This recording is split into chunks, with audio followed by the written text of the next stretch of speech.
You are about to meet the original Energizer Bunny, the man who has more enthusiasm than all of us combined. Ladies and gentlemen, George Van Hook. Eric, how do you do? It's good to see you. Oh yeah, you're going to be real dour now. You're just going to go, I'm George. No, it's great to see you again, Eric. It's just great. I've enjoyed these. It's been a lot of fun. I've seen so many of my good friends, and it's been a great way to keep in touch. So hooray for you. Oh, hooray for you too. Thank you for doing this today, George. Yes. It'll be fun. It's going to be fun. What are you going to do today? Well, I gave it a lot of thought because I've been watching a lot of them, and everybody's trying to do something different. And one of the things that we're missing is bringing models into our studios. And I was last couple of winters, I painted the model indoors quite a bit, and I was a little dour that I wasn't going to be able to do it. And then Susie had the very good idea. We ran an ad in the paper, and all summer I actually had models outside. And, we were social distanced. They were in the garden. There were lots of young kids who were unemployed. And so what I thought I'd do is I brought in one of my paintings from the summer in the garden with a figure, and I would work from that to do sort of a copy of it. And that was so that people could see I do a lot of figurative work and I do a lot of landscape. And this would give people an opportunity to see how I approach the both of them. Oh, good. And I'm anxious to hear more about painting the figure outdoors because it's completely different, as you know. Wonderful. Yes. Yeah. All right. Well, that's going to be fun. Thank you, George. I'm looking forward to it. We're going to drop you off, get some announcements done, and then we will be right back. Fantastic. All right. Terrific. Well, thank you. This is day number 217. Continuous days, man. It's been fun. We've been doing it since coronavirus. I think I missed a couple of days here and there, and I've started taking weekends off now just last week for this first weekend. But we're here 217 days in a row, and we're having a lot of fun. And our whole goal is to keep you interested and occupied and keep your head in the game because, as you know, there's probably a couple of things going on in the world that are getting everybody a little freaked out. My wife and I were sitting there watching the news last night, and she's like, oh, I'm getting really, really, really keyed up. And I said, don't let it get to you. Their whole goal is to get you keyed up. Don't let it get to you, and so, we want to make sure that you're living through all this, you're staying healthy, you're keeping your mindset in the right place, you're staying positive, you're doing things that are fun and being upbeat because, we are creators. And we create for the rest of the world. The rest of the world is counting on us to create, to give them the escape. And so if we damage ourselves, we're not only just ourselves, we're damaging the world. So let's keep ourselves positive and upbeat. And so that's why we're doing this every day. Today, we have George Van Hook as our guest, and I'm Eric Rhoads. I'm the publisher and founder of Plein Air Magazine and Fine Art Connoisseur. And we do a lot of stuff. We have art instruction videos. We have probably 500, 600, 700 of them that we've done. We have art retreats. George will tell you about some of those that he's been on. We have international art trips for collectors, international art trips for artists. We're going to Russia, as a matter of fact. Coming up next year, we have conventions for artists, in person and virtual. Magazines, newsletters, books, just all kinds of stuff going on. And we're doing that because we're trying to be like Disneyland for artists, and we're hoping that helps. So we have winners. Today we have a winner of the easel brush clip from easelbrushclip.com, and that is Pat Peacock in West Virginia. So we're doing applause for Pat Peacock. The easel brush clip is a pretty cool tool, and it is really designed to kind of clip onto your plein air or your studio easel, put your brushes right in front of you, and that way they're not falling all the time. Plus, I don't know about you, but I have 3 or 4 that I use constantly, and then I have 1,000 others that I use on occasion. So I like to get those 3 or 4s right there so I can always find them, because I lay them down on the table, then I can't find them. So that's what the prize is for today. Anyway, it's called an easel brush clip. Now, tomorrow's prize, and we give away these prizes for comments, is we're going to give away the Plein Air Apron. I don't know where mine is. I probably hung it over there somewhere. Oh, here it is right here. It's on my easel where it should be, right? So I put things back in their place. So you got the Plein Air Apron. It's adjustable. It's made out of blue jean material. And I'm going to give away, I'm not going to give away this one because it's got paint on it, but I'll give one away. And you'll be able to win it. And the way we do this is for comments, right? Every day we give away a prize. Every day we're looking to the comments, and we're in multiple platforms. We're on Facebook, YouTube, Instagram, Twitter, LinkedIn, maybe others. And so I think we are on some others. Got a couple new ones coming up as well. And so we have a platform that allows us to see all the comments in one place, and that we can just go in and grab. So, and this is from the live and from the replays. So make sure you leave a comment so we can give a prize to you. We will randomly pick somebody from the comments, and that might be you. And so please, if you are from somewhere around the world outside of the US, please tell us where you're from. We like to know where you're from.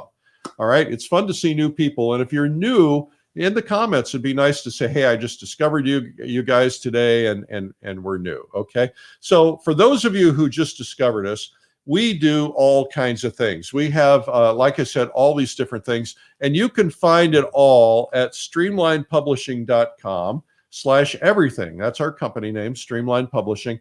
And everything we do is listed there at streamlinepublishing.com/everything. And that way you can find all the things that are perfect for you. We even have a TV channel now on Roku, Amazon Fire, and Apple TV called PaintTube. And so we've got lots of content there, lots of videos, lots of shows, things that we've produced. And so, go there and check it out. It's a lot of fun. We also want to tell you that we've got a couple other things going on. First off, Plein Air Magazine is now in Michael's stores. The Plein Air Magazine is print and digital, and the digital has 20% more content than the print, but everybody likes to have both. So we're now in Michael's stores, 278 stores, and we're the #1 selling art magazine in America. We actually are the #1 selling in the art and photography category in America at Barnes & Noble. We're pretty proud of that, so we talk about it a lot. I don't mean to brag. I just am pretty proud of it. I should tell you that if you're interested in plein air painting, we have the Plein Air Podcast. I host it with a different artist every week. I recorded another one yesterday. And also we have called the Art Marketing Minute podcast. We also put those at the end of the Plein Air Podcast, but for other artists who aren't plein air people, we want to help them with marketing too. So we have the Art Marketing Podcast. We're big on marketing art. I have a series of videos that I produced on art marketing, and I teach art marketing at our live events. And I also have this book called Make More Money Selling Your Art, and it's a terrific book. So I mentioned Russia the other day. We're taking a group of 50 artists. Actually, it's now less. It's 48 artists because we have to be able to carry our tour guides and so on. So 48 artists are going to get to go to Russia. I think the pricing is coming this week, finally. And we will be selecting from the people who apply, and we're selecting based on your health, quite frankly, because we got to make sure that you're able to do the trip, because it's not, not a lot of climbing or so on, but there's not a lot of things like handicap access in Russia, especially in the villages. And so that's something that we just have to be upfront about. And also, we're going to be painting in a lot of small villages. We're going to be touring, painting in the big cities. It's going to be a lot of fun. And that's at paintrussia.com. Also want to remind you guys that the Plein Air Salon Art Competition monthly ends tomorrow at midnight. Is it tomorrow? No, the 30th or 31st. What month are we in? Anyway, at the end of the month. So you want to get your best paintings in. And remember, every judge likes something different. So if you've entered before, enter again. And if you are first, second, third place winner, you get cash. And then at the end of the year, we pull in all the winners from all the categories, and they are judged for the annual competition for the 30 grand in prizes, $15,000 in the grand prize. Dave Santiani's just won the grand prize. We need a new slide for Dave, but we haven't got that done yet because we just photographed him yesterday.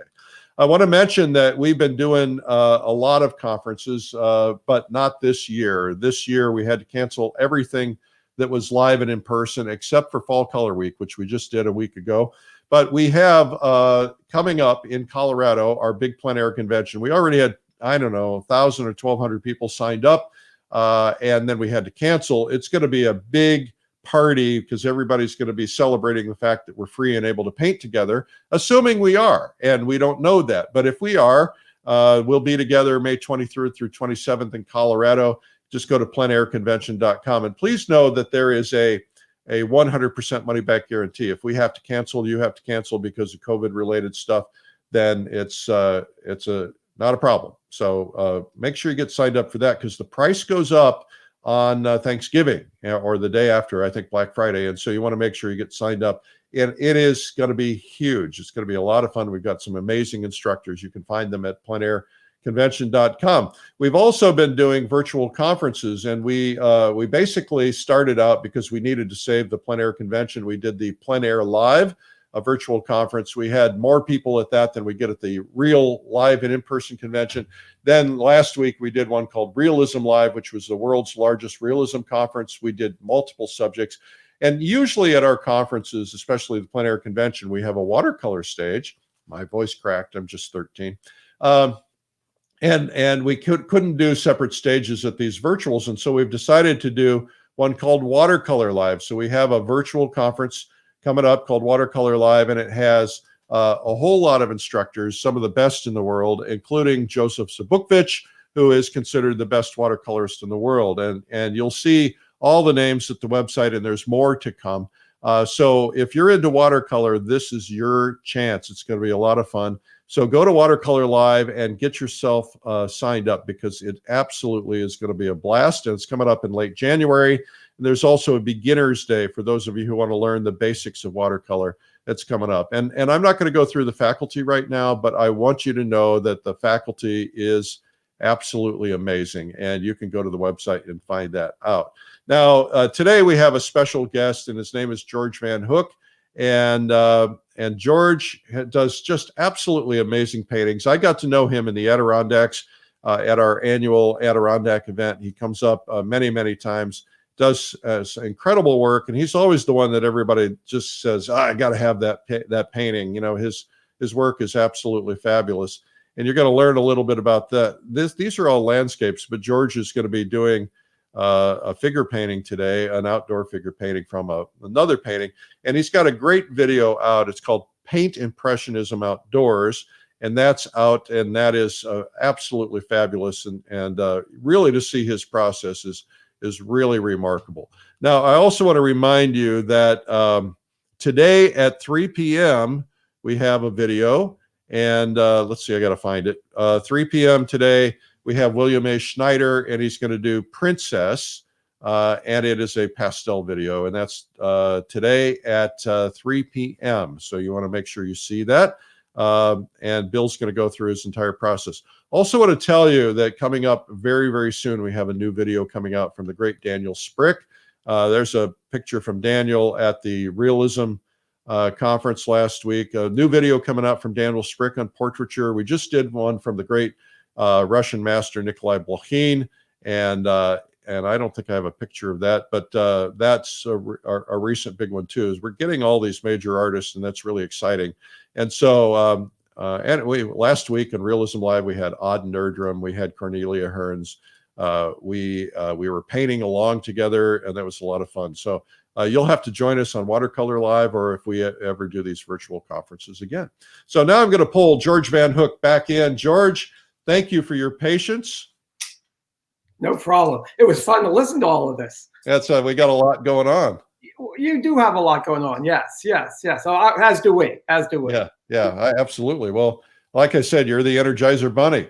Well, I like what a friend of mine once said. He said, making art painting is not a race. It's like a marathon dance. It's the one who's standing at the end. So that's right. I think that you want to stay in the game as long as you can. So you have some really interesting habits that I want to tell people about. I don't know if you still have them or not. I haven't seen you for a while, but every morning when we were in the Adirondacks, you would go out and swim for I don't know how long, no matter how cold it was, you were out there swimming. Do you still swim every day? One of the lovely things about the summer, yes, I swam quite a bit this summer. I love open water swimming. And of course, the Adirondack lakes are still available to us. We have a beautiful lake right up the road. So swim every day, bike, run. Yep. Tennis. You bet.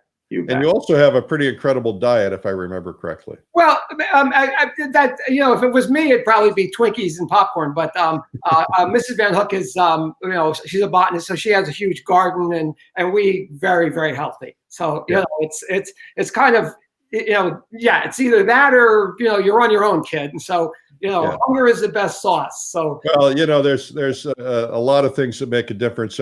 People always accuse me of having a little more energy than normal, and I think I am mostly a vegan. I eat fish on occasion, but mostly a vegan. I try to get my exercise daily, and I think attitude makes a huge difference as well.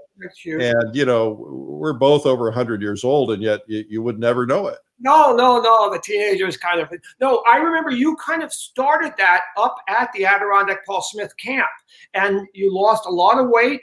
And suddenly you genuinely looked 15 years younger, and you told us then that it was a vegan diet and just a more exercise things. Yeah, 16 years of that, and fantastic. And so, yeah, I mean, I think it helps. Well, nobody wants to hear about our diets, I suppose, but anyway, let's get you started because we want to give you as much time as possible. I'm going to put you on full screen here, and I will be here fielding comments and questions and interrupting you. And I'll just let you get started. I know we want to try to get the camera as close as possible.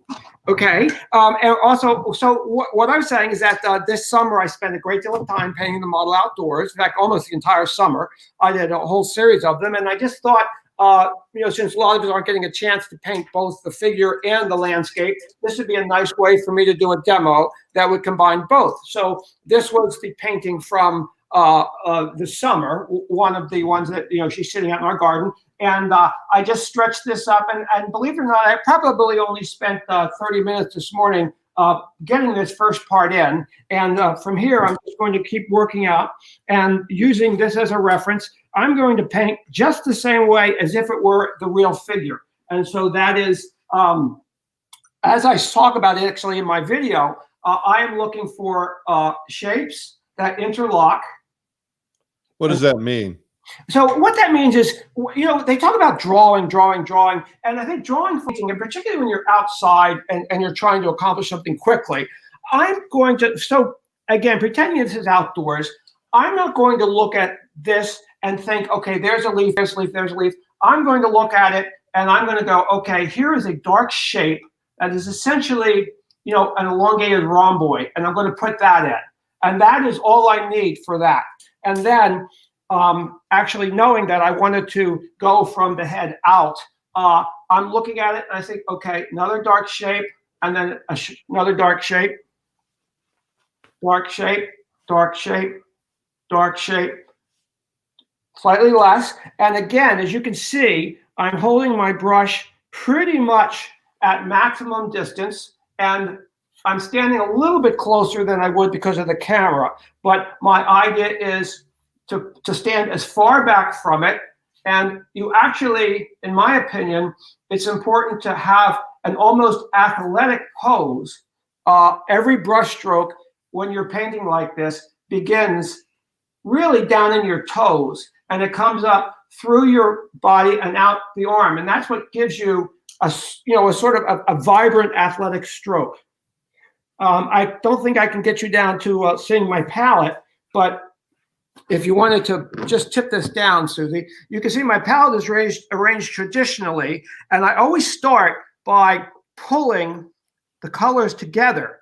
I know yesterday the gentleman with the acrylics was talking about creating gray halftones. I agree with that. I like to create both warm and cool halftones even before I start, and then if I'm painting outside, where in the summertime where there's a lot of green, I'm going to create a whole sort of a spectrum of greens, and then using the largest brush possible. Are you using terps there? No, usually, and again, this is only for your demo. Usually I keep that very tightly covered. It is Gamsol, so it has at least, and if you see the studio, I have very large windows that are always left open. But for the sake of this artistic experience, I'm using that open, and then this is Gamsol with a little bit of liquid in it. So again, okay. I'm very conscious. Okay, we need to see the painting again. Oh, Susie, can you tip that up? Go. Thank you, Susie. Very conscious of the health aspects of it. But yeah, absolutely. And by the way, I should also mention that you're the messiest painter I've ever met in my life. There's one other one that comes close, and that's Uric Glider. I was going to say, Glider's got me beat. Oh, I don't know. Well, every inch of your car is covered in paint. Oh, well, I did get a new van, and I'm trying desperately to keep it clean. I think I'm losing. You know what they say, you have to break eggs to make an omelet. That's right. So even in this, okay, I am, again, I am simply looking for the shapes, those large, and then what drawing is done is accomplished by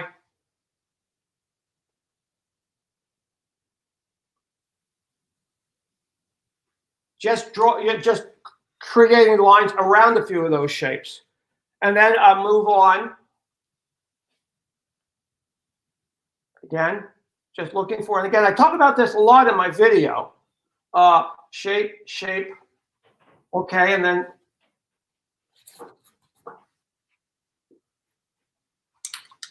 I like to work the whole canvas at once by going back and forth, back and forth. So I've done that. Now I'm going to swing down to here because this is balanced. How do you deal with the changing light when you're outdoors and you're working with a model? Yes. Okay. First of all, a tremendous amount of experience, having done it for, painted outside for, since I was 5 years old. Sisters so about 100 years now. Yeah, exactly. And, base 7. You learn to anticipate. The important thing when you're painting outdoors, whether it's a figure, you have to learn to anticipate. You know that the light is going to travel through about 30 degrees. And so you want to, if you're looking at a shadow, you're going to know, say the sun is going to rise and that shadow is going to disappear. You want to go and pick out the forms that are really important first and maybe get them down. Then I find that you'll have between 2.5 and 3 hours where the light is essentially stable enough that you can with anticipation you can paint it.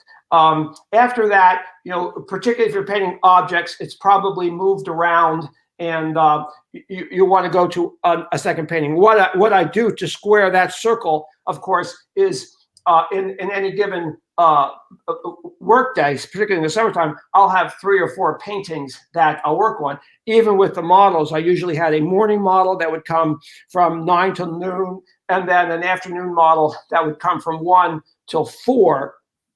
And then I could just do touch up and things like that in the interim. No, I have very rarely do I ever see an artist painting in a frame. Is that something you always do? It looks like that frame is covered in paint. Yes, this is a studio frame. It's actually in the 19th century. If you look at a lot of 19th century photographs, it was very common.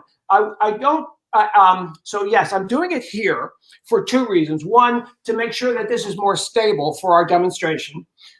2, it gives you a much better sense of exactly where the edges are and keeping things straight when you're doing a lot of drawing. And then what I like to do, regardless, is when a painting is almost finished and you can look around the studio, I always put a painting in a finished frame to do the final work, because it is amazing how much a frame changes the way you look at an actual painting. So it's a combination of, for this particular event, I wanted to make sure that this was stable. And this is a very heavy frame, and I've actually secured the painting into it. And then secondly, I wanted to be very aware of where the edges are. So it's giving me that. And then primarily, the most important reason is when you're finishing a painting, putting it in a frame lets you see it in a different way. And so that's basically it. And this I put into a frame just because, again, to hold it securely, but also to make it look good. That's a wonderful, I really love that painting. One of the things by painting the figure almost every day for a fairly long time this summer is my vision of what the figure is doing outdoors changed. And some of the early ones, could you pass me that painting, the one on the left? Just for example, this is one of the early ones done outdoors, and it's a pretty standard, she's reading a book and sitting there. but the more I worked, the more I sort of realized I wanted to achieve a sort of a Botticelli type concept of the Primavera, where the figure and the flower garden and the objects all become one. And so, influenced perhaps by Child Haslam and a little bit, the Botticelli thing.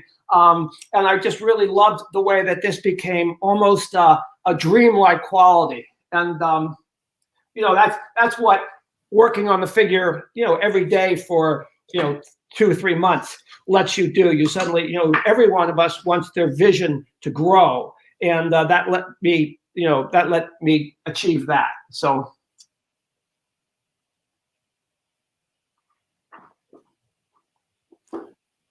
Well, I think we're all going to go out and buy painting frames now. Well, yes. Again, if you look at a lot of the 19th century photographs, it was, and I've even read it, it was very, very common to you'd put the painting in the frame for the to finish. Well, I always assumed, you see these guys dressed up in their Sunday finest, and their paintings on their easels are framed. And photography back at the time, a photographer had to come back in with a big view camera. They had to hold perfectly still, and it was a big deal. It was expensive. It was an ordeal. So they dressed up for the camera, and I wondered if maybe they put their paintings in the frame just because they wanted it to look better. I can't imagine these guys wearing coat and tie when they're painting every day. I've seen the photos as well. Of course, we have seen, you see the photos of Sargent out in the field, and he is fairly impeccably dressed. Well, again, because he had a photographer with him, but I wonder if normally he was wearing a T-shirt. Good point. An art historian really should explain that for us, because you're absolutely right. And there are stories, Michelangelo being just covered in dust and dirt and things like that, but he was ostensibly known as a fairly crazy guy to begin with. And so, but I know you're now friends with John Paul Boudreau. He just posted a great little photograph of Groupé painting, and of course he had a chin to knee a jacket sort of vest thing that he wore to paint in. And of course, I remember seeing a photograph of Waymar Chase in something like that. So yeah, I don't know. I do think that's a very interesting thing for an art historian. I'll ask Peter Trippi to look into it. In the meanwhile, George, starting tomorrow, you're a lucky guy, because starting tomorrow, I'm requiring all guests to be in coat and tie or formal attire of some sort. Well, I do want to let you know that I did put on a very nice shirt. And it doesn't even have paint on it. Well, it doesn't yet. Mrs. Van Hook asked me, she said, "What are you doing with that nice shirt?" And I said, "Well, after today, I'm moving this shirt over into my painting shirts. But I actually have a clean hat from Nanatuck, where we all get together in the summertime and paint up there with Mary Erickson. And of course, Don Demers is always up there with us and things." So yeah. By the way, I want to thank you for the introduction. You've just helped me get into a new gallery. I want to thank you for that. And we won't talk much about it, but it's Folly Cove. I mean, I don't want to do any advertising, but Eric, I am so pleased because one, it's going to be so much fun to have you there, and we may try to get together, and paint together. Yeah, we're actually working on an August date for all of us to get together. I've been plotting with them and helping them plan it. Fantastic. Yeah. JP, and he has access to some marvelous work from the. And he just got all these classics in. I know. Fabulous. It's going to be very exciting to be there. Another thing I wanted to alert you to specifically is a friend of mine purchased the Norman Rockwell place in West Arlington. Oh, you sent me a note about that. Yeah. And I paint there a lot. And a lot of the Rockwell models are ancient, but still alive. And the previous owner was a little bit of a idiosyncratic, to put it nicely. And they really didn't like to hang out with him. This new owner is incredibly open, and he basically has them all come and hang out there fairly often. And I just thought at some point, it'd be really fun to get a bunch of painters, and he's amenable to this. And there's housing there, and just up the road for any number of probably up to 100 people. I think, George, you're onto something. First off, it would be a huge publicity thing. I'm doing a project with the Norman Rockwell Museum. I thought you might. Yeah, I know them well, and I've met some of the Rockwell family. Yes. I was just up there recently, and I think what we could do is turn it into a publicity project, not only for him but for the museum, where we bring in 100 painters, we bring in all the models for a day or two. People get to watch us paint the models. We'll end up in Life magazine. Absolutely, because they are still, they're still alive. That story is right there, and it would be a real shame to let it slip away from us. Just for lack of trying. Yeah. One of our favorite of the Rockwell paintings. He lived right up the road. Is the little girl in Pigtails. With the black eye from at the principal's office, and of course, isn't that his granddaughter? Well, it was. I don't know if it was his granddaughter or not, but it was shot. It was painted at our local school, our local tiny school. Really? And, the principal's office. We were there, still looked exactly the same and everything. And our daughters, we had 3 girls, but one of them had bright red hair, and they actually dressed her up and gave her a fake black eye, put her in pigtails, and did a photo shoot of her right there at the principal's office. So we always thought that was kind of cute. Yeah, what a great idea. I think we should pursue that. I think it'd be a lot of fun. Wonderful. I'll do a story on it. I'll get our editors there, and we'll have fun with it. I'll bring a video crew. Fantastic. We'll make something out of it. Yes, because he's restored the studio beautifully, and the locals again are bringing all kinds of Norman Rockwell stuff back to him. Again, the previous owner was a wacko, and so he had so blah blah blah. You know how that goes. Yeah.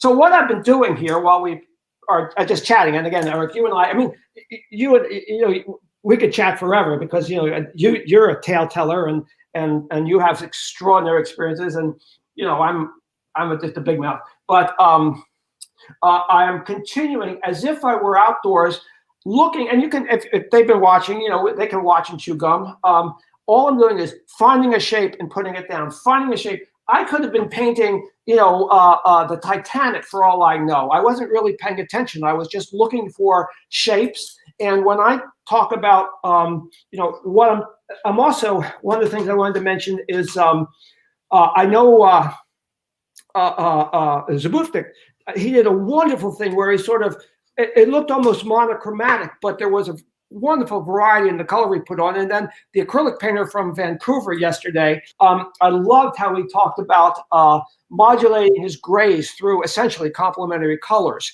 And what I like to do is, because I think, color, quote unquote, is so important, I don't think of it in terms of hue. I think of it in terms of value, light to dark, and temperature, warm to cool. And so that is why I am always pulling my colors into each other, so that sort of like a keyboard and a piano, I don't have to look and say, oh, what is that exact color? I just look down and say, is that warmer or cooler? It's kind of like the music equivalent. It's like creating a chord. Exactly. And I know that and I want to see it, I know that you have a new book that's sort of painting, sort of using a musical analogy. And I was wondering, is that anything akin to what you're doing? Well, what I'm doing is a little bit different.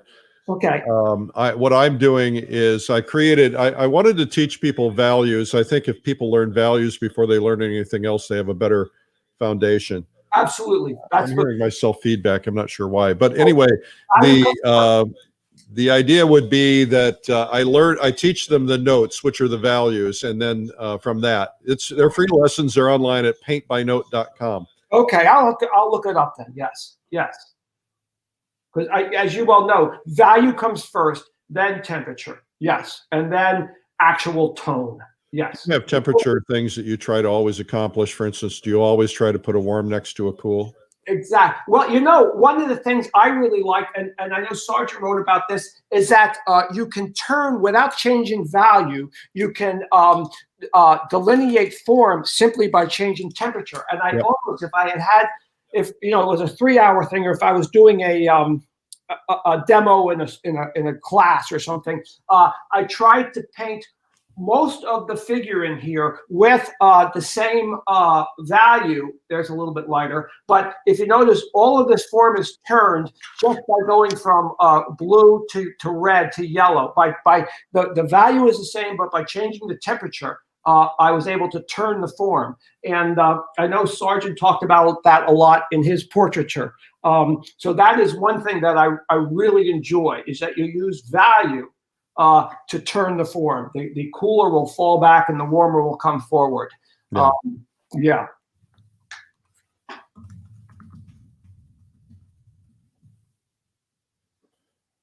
Well, people are loving this. Oh, well, that's great. I wanted to ask. Well, there's that one. There's one complaining that says, "Get him off screen right away."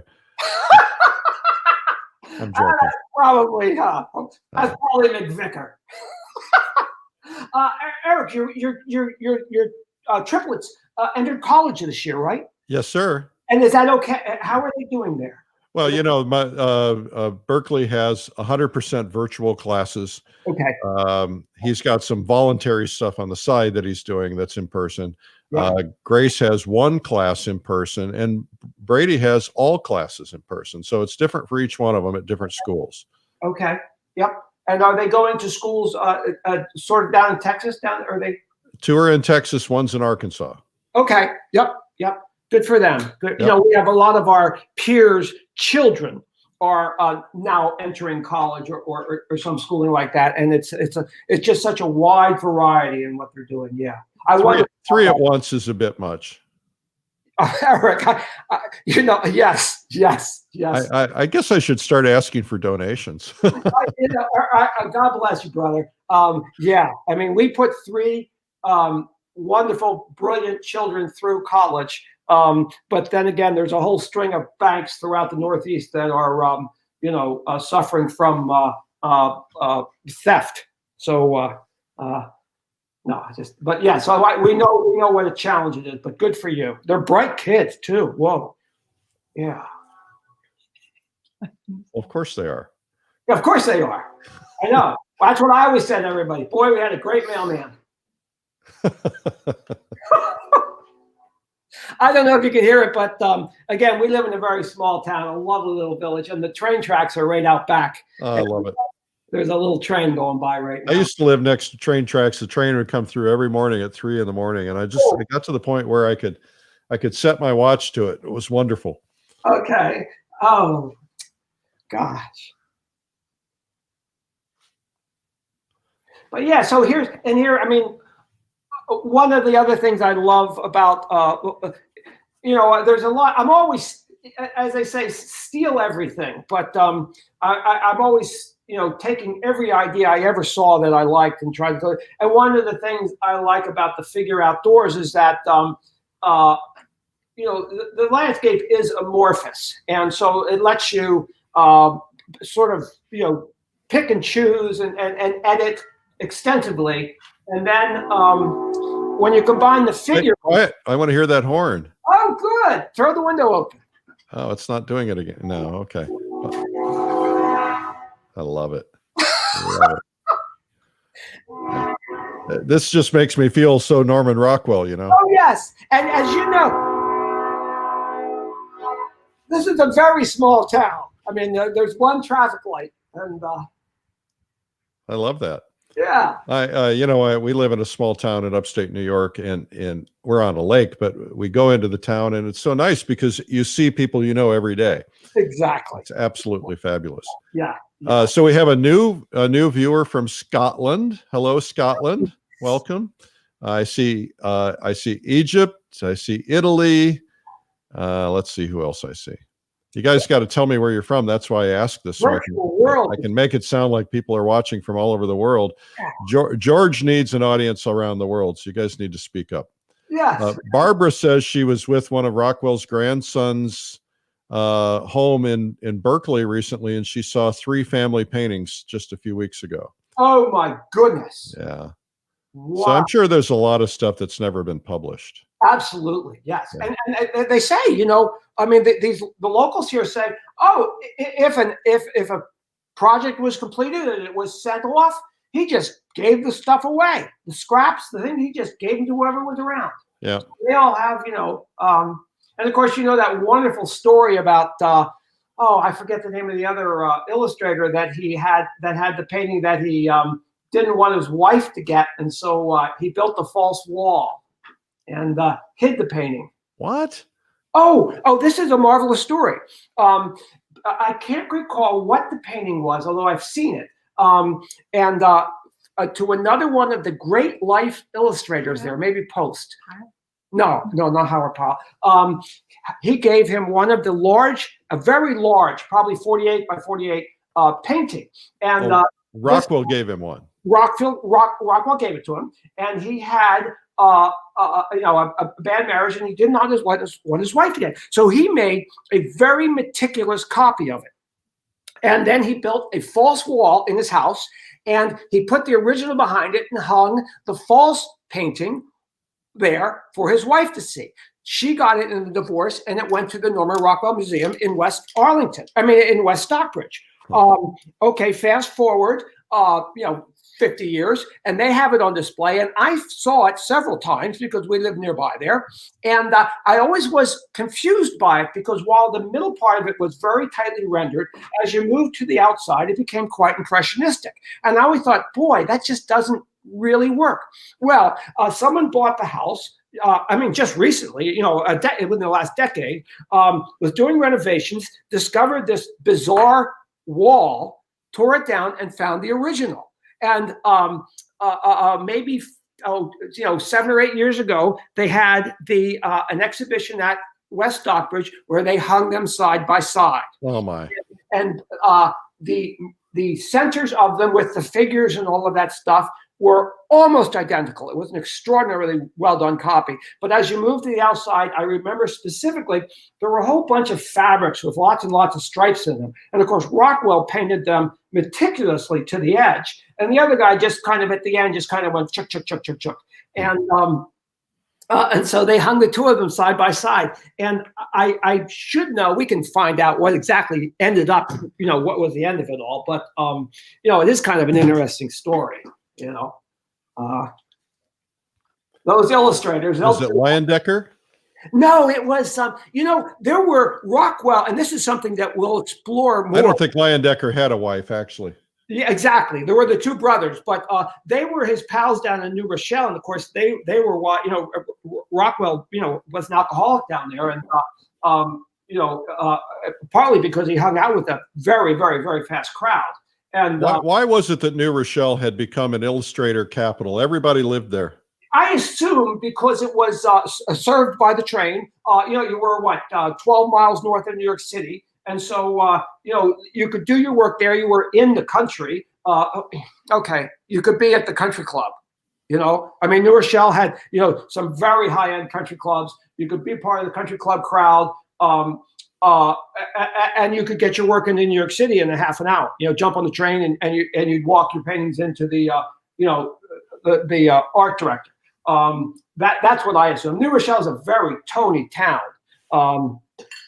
It still is, but back then it must have been one of the most elite communities in the country. And the Leyendeckers were big livers. They lived large. Yeah, well, he had a mansion. Yes. So I assume that appealed to them. And Rockwell was all of 19 years old, maybe 20, when he was younger than them, but he was so talented that he was brought into their crowd, and he just couldn't keep up with it. And so the guys in Arlington, people say, Norman Rockwell made Arlington, but they say no, Arlington made Norman Rockwell. And there's a lot of truth to that. He got up there, and he did not become Norman Rockwell until he got there, and he had he had some sort of come to Jesus moment about what he really wanted to do, because it wasn't until he got there that his work became, just the monumentally powerful stuff that he eventually produced. So they take a great deal of pride in the fact that he spent all that time there. Eventually he had to move back down to West Stockbridge for a number of reasons. Primarily, his wife's had to be closer to treatment and things. But his real work took place there in Arlington, and it's a very storied corner of Arlington. Arlington was the first capital of Vermont, and that beautiful green right in front of his house is where the Green Mountain Boys trained prior to going off to the Revolutionary War and things. So there was a lot of history right where he lived. And we'll get you over there. You'll love it. You'll love it. So, George, you got about 10 minutes. Okay. Well, do you guys, as you can see, I've been working along in painting. Is there anything specific? I'm going to actually, what I had planned to do, I'm going to go from here into the landscape part. If whatever you want. Any questions, please, let me know. Yeah. But as you can see, all the questions are, where do you get your energy? Oh. Should we show this to you? Oh, yes. Oh, by the way, Mrs. Dan, would you like a quick tour of the studio? Absolutely. Wonderful. Mrs. Van Hook is going to be your tour guide, and I'd love for you to see some more sort of finished paintings. That's the one in the video. Yeah. Well, no, that's a very large one. That's actually similar to that. That's 30 by 36. This is a large figure piece. Again, these are all painted on location. So you paint that large on location? Yes, I've painted up to 4 by 6 feet outdoors. And are those multiple sessions, or do you? Yes, in fact, that big one was possibly over 2 years, because you start it and you run out of autumn, so you just set it aside and then bring it back the next time. And then these are, this is a wonderful studio. I've got lots of storage space and lots of space, and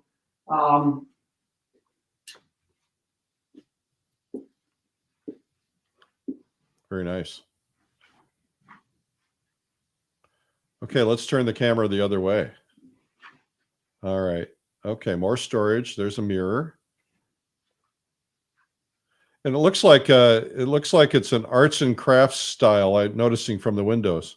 Oh, yes. The house is a beautiful arts and crafts. And then when we moved here, one of the reasons we were able to pick this house is that it had a unimpeded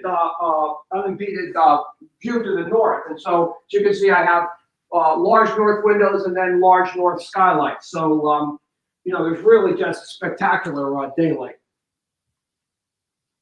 I'm glad to see you have your pumpkins out. Yes. So was this room an add-on to the house? It was. There was a back porch there, and then we bumped the kitchen out and then added this one. Again, one of the reasons we decided, we were living up in Maine, we had a beautiful farm in Maine, but we wanted to move a little bit closer down to, society. And so one of the reasons we were able to take this house was that, it had an ability to have north windows and not have anything in the way. So it's been a wonderful place to raise kids and everything. And so when I'm going into the landscape now, and this would be an approach to almost all of my landscapes, I'm able to because it's very impressionistic, I just take the largest brush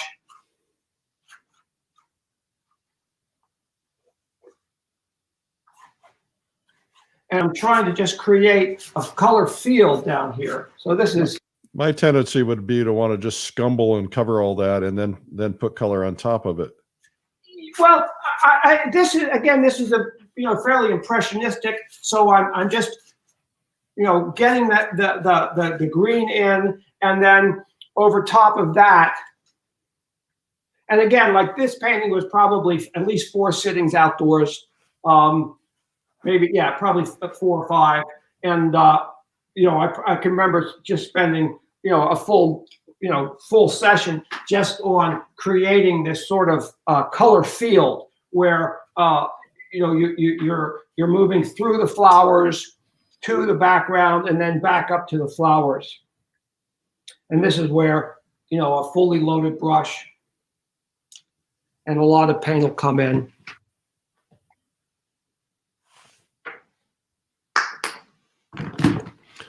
Somebody asked if your wife puts jumping beans in your salads. No.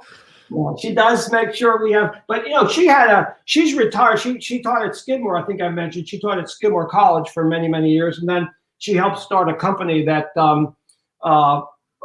was, well, this is kind of technical, but she's helped start a science company down in Troy for 10 years. And then she retired from that. Just, too many things to do, too many things. She said, I got too much stuff to do to work at a job.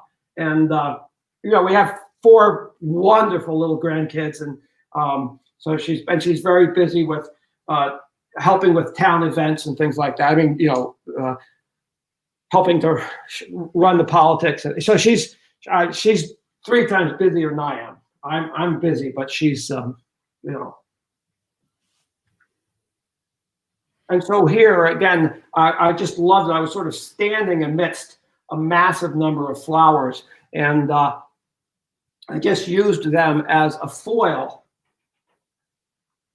And this is again how I can do it like this because I remember exactly how I was doing it. I was just, I'm not worried about specific form at this point.